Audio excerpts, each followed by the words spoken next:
Jadi kesimpulannya sih singkat saja, yaitu masa depan tata kelola global akan ditentukan oleh kemampuan aktor-aktor global dalam menavigasi tantangan dan memanfaatkan peluang yang ada. Nah, bingung. Kemudian reformasi sistem global, adopsi teknologi baru, dan peningkatan kerjasama internasional akan menjadi kunci dalam menciptakan dunia yang lebih stabil, inklusif, dan berkelanjutan. Jadi silakanlah para mahasiswa mencerna apa yang dimaksud yang sudah saya sampaikan tadi. Mudah-mudahan tidak bingung karena ini semuanya merupakan konsep ya, merupakan konsep yang tentu saja tidak begitu mudah kita mencarikan contoh berupa fakta-fakta yang ada mengenai tata kelola global. Karena seperti saya sering sampaikan, yang dimaksud tata kelola global ini adalah barang yang fiktif, suatu angan-angan, suatu cita-cita bahwa sebaiknya tata kelola itu untuk ke global, untuk internasional harus begini. Nah, tetapi kan tidak ada lembaganya, hanya sekedar kecenderungan ataupun proses yang diinginkan. Ya. Dengan kalaulah ada yang punya pendapat, punya pertanyaan, punya usulan, silakan bisa disampaikan, bisa kita diskusikan bersama pada forum ini. Bapak, saya ingin bertanya. Ya. Lebih ke tanggapan Bapak kan menanggapi kemarin lagi ada fenomena di masyarakat Indonesia tentang hashtag kamar aja dulu Pak. Itu kan diakibatkan karena ternyata di Indonesia ini belum mampu untuk menyediakan lapangan kerja yang cukup dan layak buat masyarakatnya sendiri gitu ya Pak. Nah, menurut respon Bapak di sini, apakah baik atau buruk apabila masyarakat di Indonesia itu ya bermigrasi aja ke luar negeri gitu Pak untuk mendapatkan pekerjaan yang layak? Dan berarti kalau gitu peran dari perusahaan multinasional yang tadi disebutkan itu berdampak atau tidak ya Pak terhadap penyediaan lapangan pekerjaan di Indonesia sendiri gitu Pak? Terima kasih. Baik, terima kasih Diah Ayu Hapsari atas pertanyaannya. Dan pertanyaan ini sangat relevan sekali dengan topik ini, apalagi dikait-kaitkan tadi dengan bagaimana kemudian peran multinational corporation (MNC) dalam hal memberikan lapangan kerja. Jadi mengenai kabur aja dulu gitu ya. Itu istilah itu apakah saya setuju atau tidak? Saya setuju banget. Karena itu menyangkut hajat hidup orang banyak ya. Terus kita misalkan nih, kita disuruh jangan kemana-mana, di sini aja, mau hidup mau mati, mau kumpul nggak kumpul asalkan makan nggak makan asalkan kumpul, itu kan tidak berlaku seperti itu. Apakah bisa mari kita mati bersama, yang penting asalkan di rumah, kan enggak. Karena dengan situasi seperti ini maka sementara di dalam negeri sedang diupayakan mencari atau membuat lapangan kerja, kita ini merupakan solusi. Kita carilah lapangan kerja di tempat lain. Kenapa tidak? Ya. Karena kalau kita mendapatkan lapangan kerja itu bukan berarti kita berkhianat. Sekali lagi, bukan berarti kalau kita dapat pekerjaan di luar negeri, bukan berarti kita berkhianat terhadap bangsa dan negara. No way. Itu adalah dalam rangka mencari nafkah, dalam rangka mencari solusi dari keadaan. Ya. Cuman masalahnya yang mau kabur tuh pakai apa, kemana? Tentunya Anda sendiri kalau mau kabur ya harus siap dulu, harus siap bajunya, baru harus siap keterampilannya, harus pengetahuannya. Makanya saya tekankan sekali untuk para mahasiswa, please at least you master English. Setidaknya Anda bisa bahasa Inggris. Kalau Anda bisa bahasa Inggris, Anda kemanapun juga bisa bisa.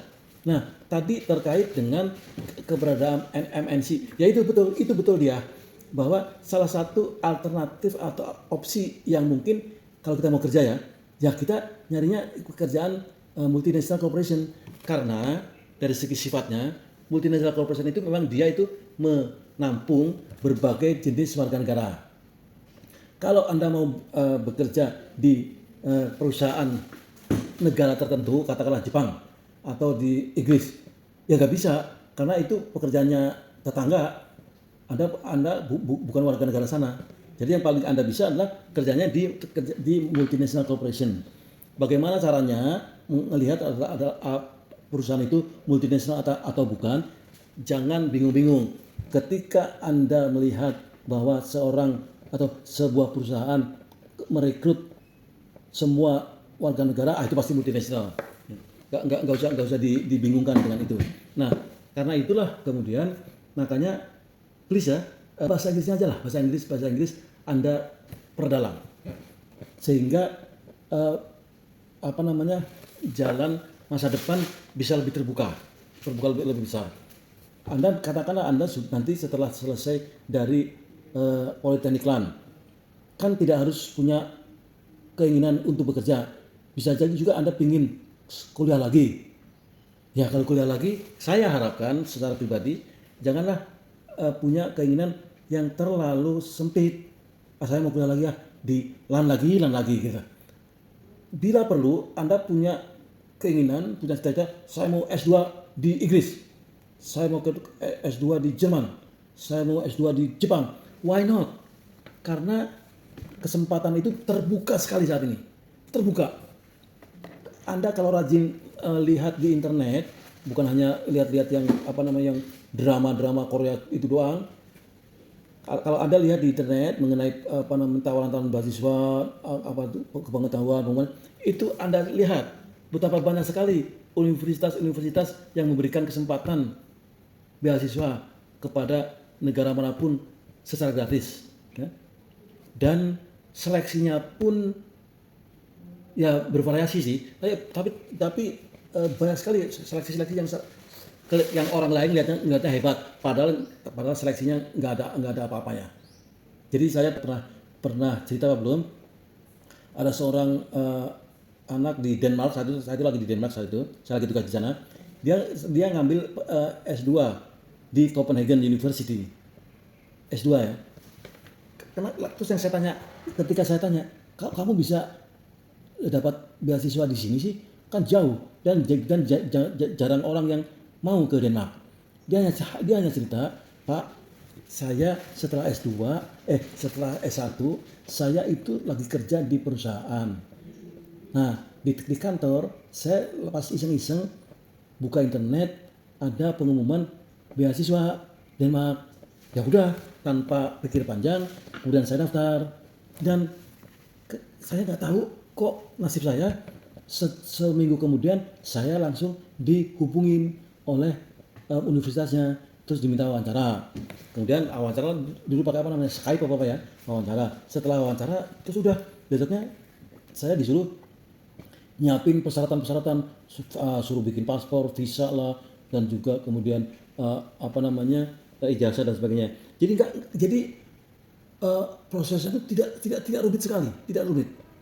Yang penting Anda berani mengambil peluang itu, apapun yang akan terjadi kita hadapi saja. Dan lagi saya umumkan, sekarang ini peluang itu terbuka dimanapun juga.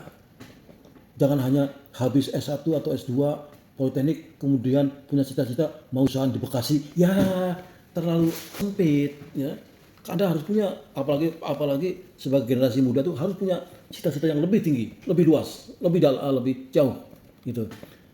Jadi terkait tadi mengenai kabur tadi yang dikatakan oleh Diah Ayu Hapsari, apalagi dikaitkan dengan keberadaan MNC, betul. Jadi paling kaburnya ya kabur ke MNC itu. Kalau tidak mau kemana? Ketika Anda sudah melintasi terbang atau di batas negara, Anda tidak boleh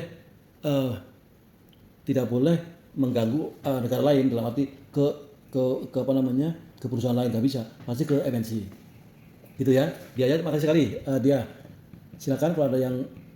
Terima kasih Pak. Yuk, sama-sama. Baiklah, saudara-saudara kalian, para mahasiswa, kita cukupkan di sini saja